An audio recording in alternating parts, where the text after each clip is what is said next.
கர்த்தருடைய பரிசுத்த நாமத்திற்கு ஸ்தோத்திரம். என்னுடைய தாகம் எப்போது தீரும் என்று ஏக்கத்தோடு காத்திருக்கும் என் அன்பு சகோதர சகோதரிகளே, என்னிடத்தில் விசுவாசமாயிருக்கிறவன் ஒரு காலம் தாகமடையான் என்று கூறிய இயேசுவண்டை வாருங்கள். நான் கொடுக்கும் தண்ணீரை குடிக்கிறவனுக்கோ ஒரு காலம் தாகம் உண்டாகாது என்று நம் ஆண்டவராகிய கர்த்தர் உரைக்கிறார். நேற்றைய தினத்தில் கர்த்தரை விசுவாசிக்கும்போது தாகம் தீரும் என்றும், கர்த்தரால் நடத்தப்படும்போது தாகம் தீரும் என்றும் பார்த்தோம்.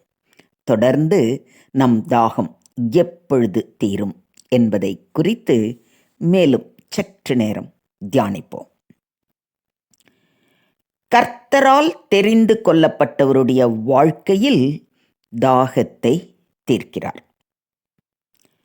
உன்னை உண்டாக்கினவரும் தாயின் கர்ப்பத்தில் உன்னை உருவாக்கினவரும் உனக்கு துணை செய்கிறவருமாகிய கர்த்தர் சொல்லுகிறதாவது, என் தாசனாகிய யாக்கோபே, நான் தெரிந்து கொண்ட யெஷூரனே, பயப்படாதே.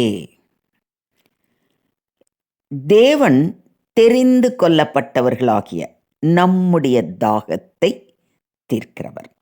உங்கள் தாகம் ஆவிக்குரிய தாகமாக, ஆவியின் வரங்களை குறித்த தாகமாக, ஊழியத்தின் தாகமாக இருக்கலாம். தாகம் எதுவாய் இருந்தாலும் தாகத்தை தீர்த்து நமக்கு சந்தோஷத்தை, சம்பூர்ண ஆசீர்வாதத்தை நிறைவாக பெருகச் செய்கிறவர் நேற்றும் இன்றும் என்றும் மாறாதவராய் நம்மோடு இருக்கிறார்.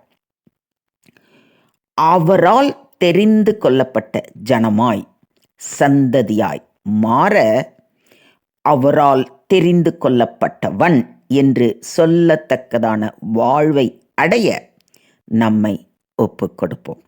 கர்த்தர் நம் தாகத்தை தீர்ப்பார். இதை விசுவாசிக்கிறீங்களா? அடுத்ததாக, மனக்கண் திறக்கப்படும் போது நம் தாகம் தீர்க்கப்படும்.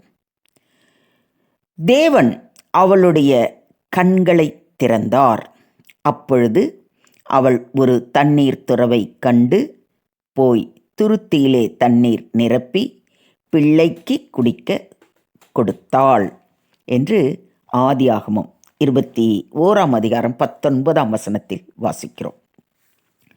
ஆகாருடைய வாழ்க்கையிலே ஒரு போராட்டமான நிலைமை. தண்ணீர் தீர்ந்துவிட்டது. தன் மகனுக்கு தண்ணீர் தேவை. எங்குமே கிடைக்காத வனாந்தரமான இடம். அந்த சூழ்நிலையிலே தேவன் ஆகாருடைய கண்களை திறந்த பொழுது, ஆகார் இருக்கிற அந்த வனாந்தரத்திலேயே ஒரு நீர்த்துறவை காணவும், தாகம் தீர்க்கப்படுவதற்கு தண்ணீர் எடுக்கவும் கர்த்தர் உதவி செய்தார். கண்களை திறக்கும்போது தாகத்தை தீர்க்கிறார். கண்கள் திறக்கப்படும்போது பல ஆசீர்வாதங்கள் உண்டு. நமக்கு கொடுக்கப்படுகிற பாதுகாவலை அறிந்து கொள்ள முடியும்.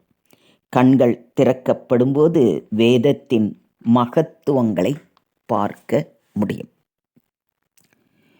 உமது வேதத்தில் உள்ள அதிசயங்களை நான் பார்க்கும்படிக்கு என் கண்களை திறந்தருளும் என்று நாம் கர்த்தரின் பாதம் அமர்ந்து ஜெபிக்கும் பொழுது கர்த்தர் நம் கண்களை திறந்தருளுவதோடு நம்முடைய தாகத்தை, அதாவது வேதத்தின் மகத்துவங்களை அறிந்து கொள்ள வேண்டும் என்ற தாகத்தை தீர்ப்பார். இதையும் விசுவாசிக்கிறீங்களா? அடுத்ததாக, ஆவியின் ஞான ஸ்நானத்தினால் தாகத்தை தீர்க்கிறார். நாம் யூதராயினும் கிரேக்கராயினும் அடிமைகளாயினும் சுயாதீனராயினும் எல்லாரும் ஒரே ஆவியினாலே ஒரே சரீரத்திற்குள்ளாக ஞானஸ்நானம் பண்ணப்பட்டு எல்லோரும் ஒரே ஆவிக்குள்ளாகவே தாகம் தீர்க்கப்பட்டோம் என்று அப்போஸ்தலனாகிய பவுல் கொரிந்தியருக்கு எழுதின 1 நிருபத்தில் குறிப்பிடுவதை கவனியுங்கள். அதாவது யாராய் இருந்தாலும் எல்லோரும், அங்கே தான் அண்டர்லைன், யாராக இருந்தாலும் சரி, அங்கே முன்னாடி அவர் சொல்லும்போதே சொல்லிட்டார், யூதராக இருந்தாலும் கிரேக்கராக இருந்தாலும் அடிமையாக இருந்தாலும் சுயாதீனராக இருந்தாலும் எல்லாரும் அப்படிங்கிறாரு. நீங்கள் இங்கே எடுத்துக்கிட்டிங்கன்னா நம்ம புறஜாதின்னு நினச்சாலும் சரி, ஏழை பணக்காரன் படிப்பு இல்லாதவன் அறிவு இல்லாதவன் எப்படி நினைத்தாலும் சரி, யாராக இருந்தாலும் எல்லோரும் ஒரே ஆவினாலே ஒரே ஆவிக்குள்ளாகவே தாகம் தீர்க்கப்பட்டோம் என்று இவர் சொன்ன வார்த்தையை பரிபூரணமாக விசுவாசியுங்கள். கர்த்தராகிய இயேசு கிறிஸ்து ஆவியினாலே நம்மை ஞான ஸ்நானம் பண்ணுகிறார்.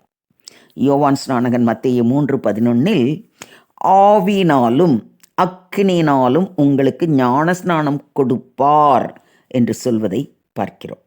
நமக்குள் சுத்திகரிப்பின் நல்வாழ்வை தருகிறார்.